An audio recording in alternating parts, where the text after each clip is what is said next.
실패한 옛 언약에서 시작한 새 언약이라는 제목 가지고 말씀을 나누겠습니다. 인간이 죄를 짓고 이제 사단에게 져버렸죠. 영적인 싸움에서 우리가 졌습니다. 베드로후서 2장 19절 보면 진 자는 이긴 자의 종이 되어버린다 이렇게 말씀하고 있습니다. 우리는 사단에게 영적인 싸움에서 아담과 하와가 패하고 그 피를 이어받은 그러한 자들이기 때문에 우리도 자연스럽게 이제 진자가 되어버린 거예요. 사단의 종이 되었고 진자가 되어서 사단의 노예로 전락한 우리의 인생이 되어버렸습니다. 하나님은 그걸 원치 않습니다. 우리가 누구의 형상을 따라 지음받았습니까?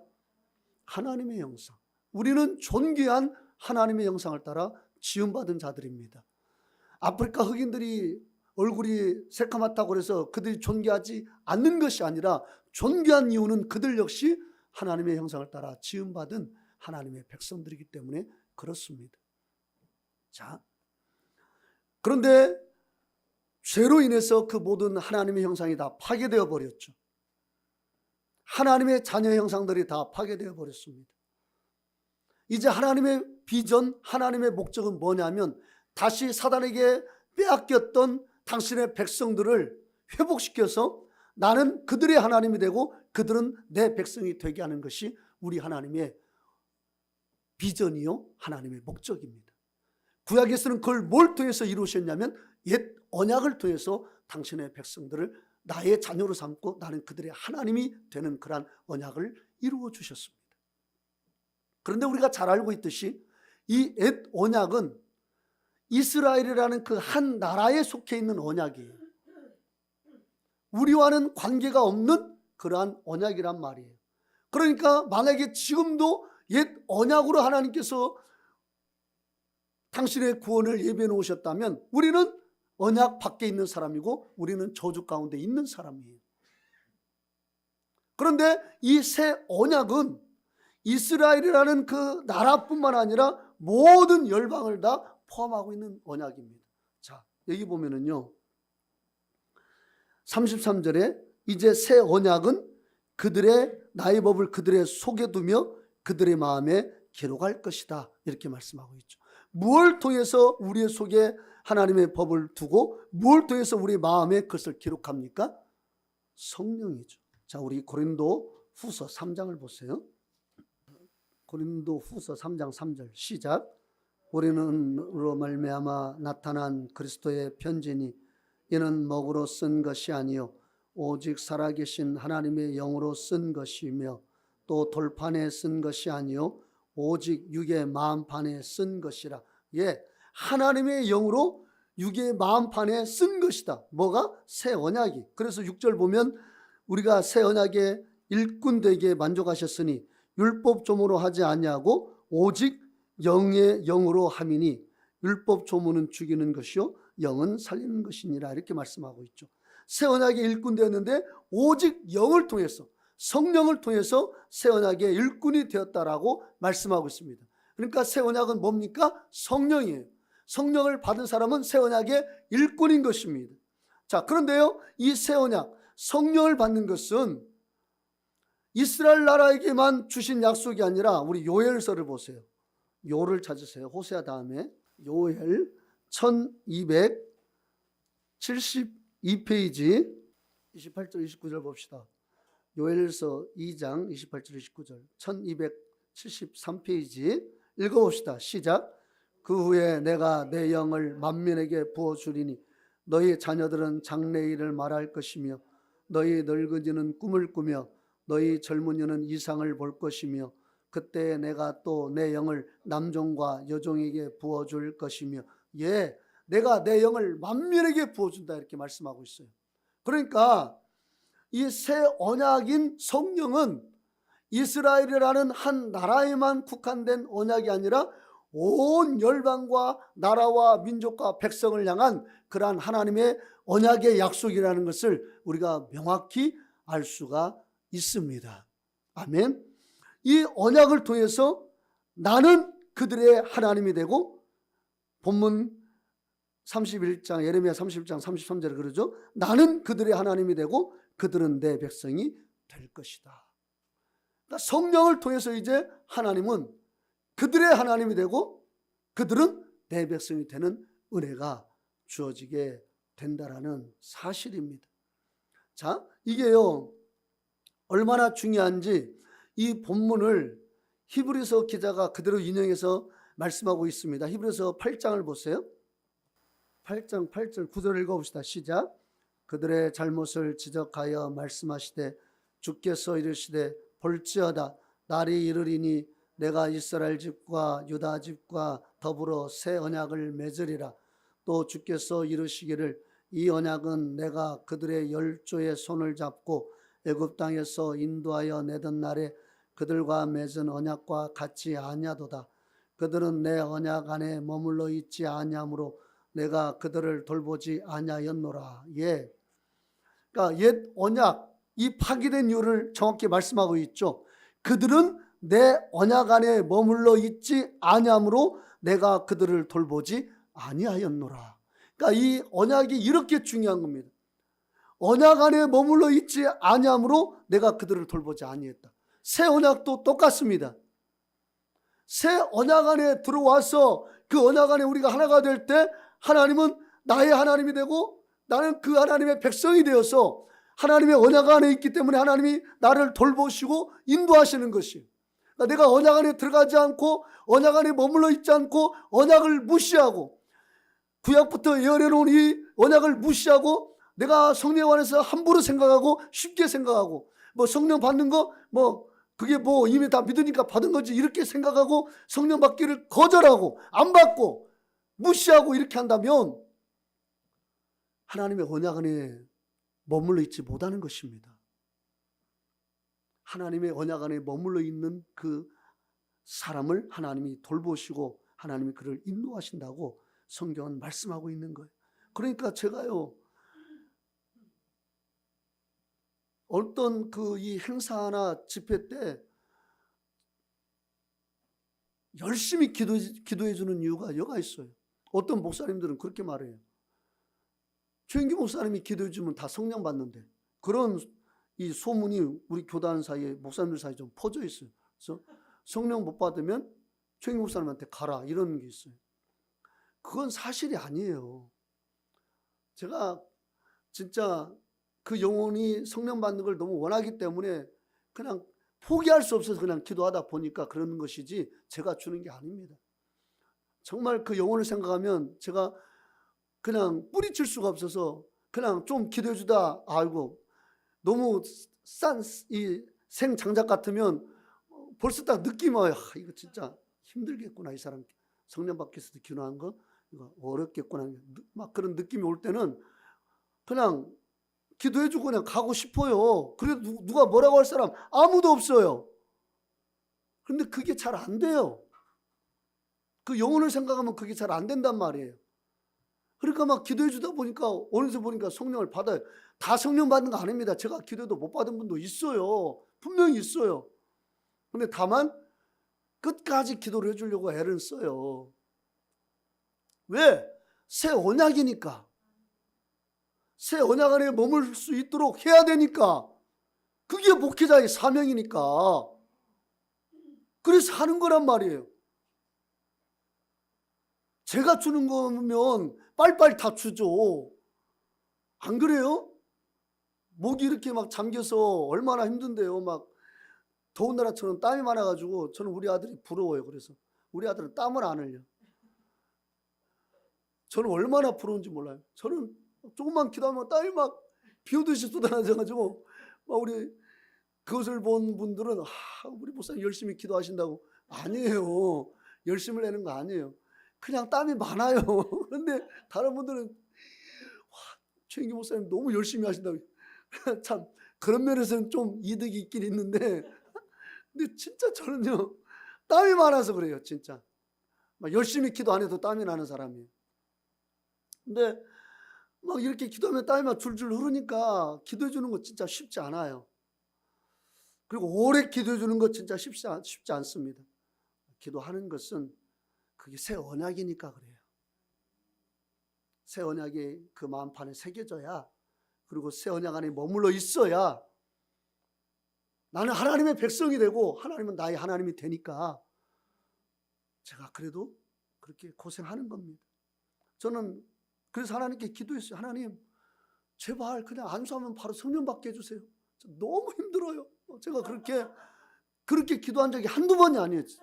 정말 너무 힘들어서 주님, 그냥 안수만 하면 그냥 성령 받으면 안 될까요? 이번에도 그 첫 번째 분에서 기도하는데요, 그분이 20분을 걸리는데, 와, 이분 성령 받을까? 막 여성분인데, 나도 막 제가 아니야, 이분을 뚫어야 돼 하면서 계속 기도를 했어요. 그랬더니 이분이 이제 열리니까 그 다음에 쫙 성령을 받더라고요. 이게 쉬운 일은 아닌데 반드시 해야 될 일이에요, 목회자는. 그래서 성도들이 다 새 언약 안에 들어가서 하나님과 만나고 하나님과 교제할 수 있도록 그 길을 열어줘야 됩니다. 오늘 히브리서 8장 9절에 그러잖아요. 그들을 버린 이유가 그들이 내 언약 안에 머물러 있지 아니함으로 내가 그들을 돌보지 아니하였노라.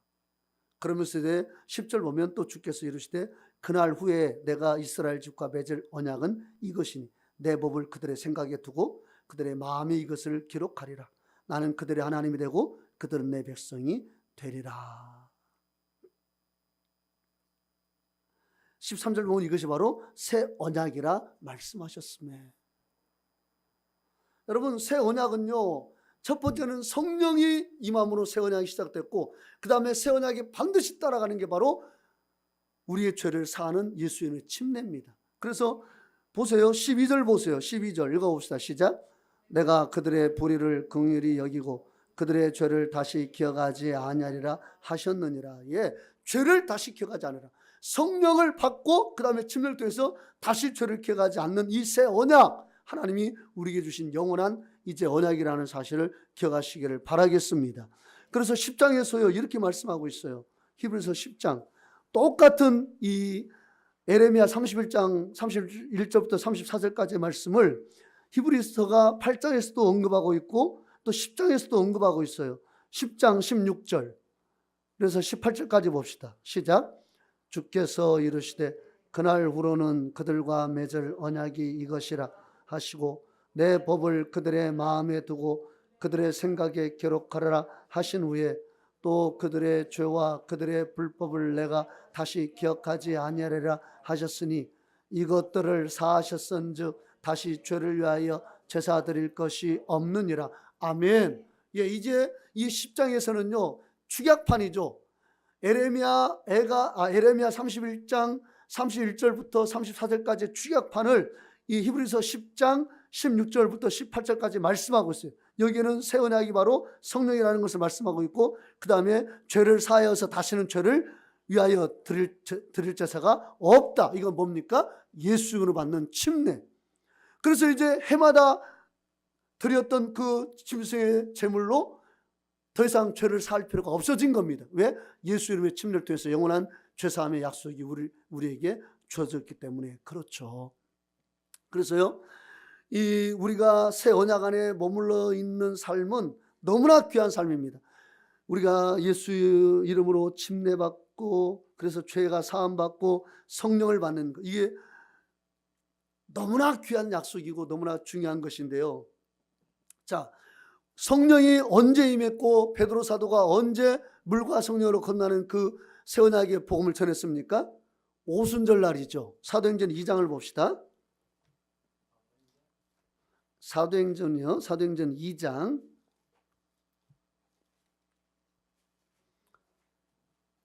1절 한번 봅시다. 사도행전 2장 1절부터 4절 우리 읽어봅시다. 읽어보겠습니다. 시작. 오순절 날이 이미 이르매 그들이 다 같이 한 곳에 모였더니 호련히 하늘로부터 급하고 강한 바람 같은 소리가 있어 그들이 앉은 온 집에 가득하며 마치 불의 혀처럼 갈라지는 것들이 그들에게 보여 각 사람 위에 하나씩 임하여 있더니 그들이 다 성령의 충만함을 받고 성령이 말하게 하심을 따라 다른 언어들로 말하기를 시작하니라. 예, 이제 오순절날 성령이 임함으로 새 언약이 시작됐습니다. 그리고 새 언약의 구체적인 말씀을 베드로 사도가 증거하죠. 38절이요. 2장 38절. 오순절날 이루어진 사건입니다. 읽어봅시다. 시작. 베드로가 이르되 너희가 회개하여 각각 예수 그리스도 이름으로 세례를 받고 죄사함을 받으라. 그리하면 성령의 선물을 받으리니. 예, 이 약속은 너희와 너희 자녀와 모든 먼데 사람 곧 주 우리 하나님이 얼마든지 부르시는 자들에게 하신 것이라 하고. 예, 이 약속은 모든 사람이 하신 것이다. 자, 새 언약의 정확한 말씀은, 새 언약은 언제 이루어졌고 그 정확한 말씀은 언제 선포됐습니까? 오순절날. 오순절날. 그러죠? 그런데요, 이 옛 언약이 주어진 때가 언제인지 아십니까? 옛 언약이 주어진 때도 오순절입니다. 우리 사도행 출애굽기 19장 1절을 보세요. 19장 1절 시작. 너희 애굽 땅을 떠난 지 3개월이 되던 날 그들이 시내 광야에 이르니라. 예, 그들이 1월 14일에 애굽에서 나왔습니다. 그리고 3월 첫날 3개월이 된 날 3월 첫날에 그들이 이제 시내산에 도착했어요. 1월 14일 날 그들이 애굽에서 나왔을 때부터 1월 달이 30일이니까 17일간, 그 다음에 2월 달은 29일이니까 29일 하면은 몇 일이 됩니까? 46일이 됐죠. 그 다음에 그들이 이제 하나님께서 백성을 성결케 하라고 19장 15절에 모세에게 명령하죠. 그래서 모세가 백성에게 이르되 준비하여 셋째 날을 기다리고 여인을 가까이 하지 말라 하시니라. 그래서 3일 동안 더 하면 49일이고, 그리고 이제 출애굽기 20장 보면 드디어 십계명을 받게 되죠. 그래서 십계명을 49일째 된 날 받다가 어떤 일이 벌어지냐면 20장 18절에서 21절까지 보세요. 출애굽기 20장 18절에서 21절 읽어봅시다. 시작. 뭇 백성이 우레와 번개와 나팔 소리와 산의 연결을 본지라. 그들이 볼 때에 떨며 멀리 서서 모세에게 이르되 당신이 우리에게 말씀하소서 우리가 들으리이다. 하나님이 우리에게 말씀하시지 말게 하소서 우리가 죽을까 하나이다. 모세가 백성에게 이르되 두려워하지 말라. 하나님이 임하심은 너희를 시험하고 너희로 경외하여 범죄하지 않게 하려 하심이니라. 백성이 멀리 서 있고 모세는 하나님이 계신 흥함으로 가까이 있게.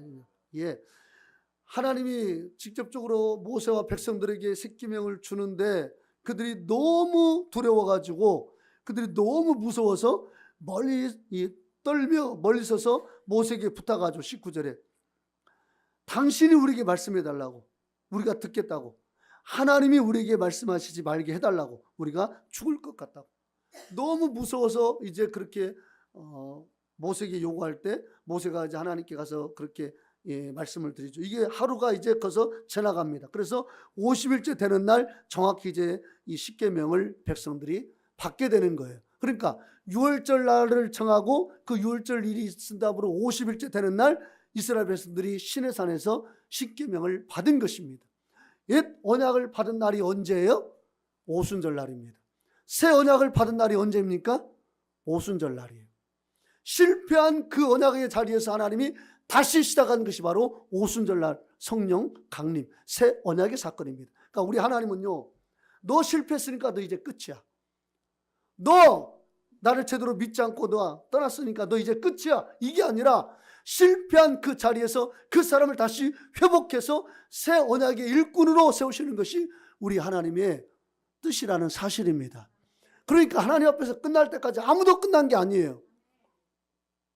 그래서 우리가 누구도 포기할 수 없는 것은, 아무리 그 사람이 지금은 하나님을 떠나 있고 하나님을 믿지 않고 있고 하나님을 배격하고 있다 할지라도 실패한 오순절날 주신 그 십계명, 그러나 다시 새 언약도 오순절날 주심으로 지금까지 하나님 은혜가 흘러내려온 것처럼 하나님은 우리 인생도 마찬가지입니다. 그러므로 우리의 생이 다하여서 주 앞에 서는 그날까지는 실패한 인생은 없습니다. 누구든지 하나님 안에서 새로워질 수가 있는 것입니다. 누구든지 회복될 수 있는 것입니다. 누구든지 온전해질 수 있는 것입니다. 누구든지 하나님의 은혜를 체험할 수 있는 것입니다. 누구든지 그 인생에 다시금 새로운 꽃을 피울 수 있는 것입니다. 하나님은 그런 하나님이십니다. 하나님은 그런 당신의 백성들을 만들기를 원하세요. 깨어지지 않는 그릇? 귀하죠. 그러나 하나님은요, 깨진 그릇을 온전케 해서 다시금 사용하시기를 원하시는 하나님이십니다. 예수님의 제자들이 그랬습니다. 베드로가 얼마나 예수님을 저주했습니까? 예수님 십자가를 지실 때 얼마나 저주했습니까? 나 예수님 몰라. 나중에는 저주하면서 맹세했다고 그러잖아요. 내가 예수를 알면 내 인생이 내가 개야. 막 이렇게 맹세하면서 저주하잖아요. 그런 베드로에게 누가 찾아오십니까? 그 예수님이 찾아오세요. 당신을 배신한 베드로에게 주님이 찾아오신 겁니다. 그리고 다시금 그에게 새로운 사명을 주시죠. 내 양을 먹이라, 내 양을 치라, 내 양을 먹이라는 사명을 다시금 그에게 허락하십니다. 누가 성경의 인물 중에 누가 깨진 그릇 아닌 그릇이 누가 있습니까? 다윗도 하나님 앞에서, 다윗은 물론 그가 성령을 받은 건 아니에요. 성령의 감동을 받은 겁니다. 성령의 내주는 신약 오순절날부터 시작되고 그 전에는 다 성령의 감동을 받아서 하나님 일을 감당했습니다. 자, 다윗이 성령의 감동을 충만히 받아서 주일을 하는데 그가 바세바를 범함으로 하나님의 성령이 그를 떠나게 되니까 어떻습니까? 그가 시편 51편에서 하나님, 주의 성령을 내게 떠나지 말게 해달라고, 나를 버리지 말아 달라고, 나를 다시 세워달라고 기도하잖아요. 그때 하나님 어떡합니까? 너는 이미 끝났어. 너는 너무나 큰 죄를 지었어. 그건 용납할 수 없어. 물론 그 죄로 인해서 허물이 남아서 다윗이 많이 그것 때문에 괴로워했습니다. 자기 자식들이 반란을 일으키고 또 여러 가지 사건에 연루되고 많은 어려움을 겪었죠. 그러나 분명한 건 무엇입니까? 하나님이 그 기도를 들어주셔서 다시 그를 세워주셨다는 사실입니다.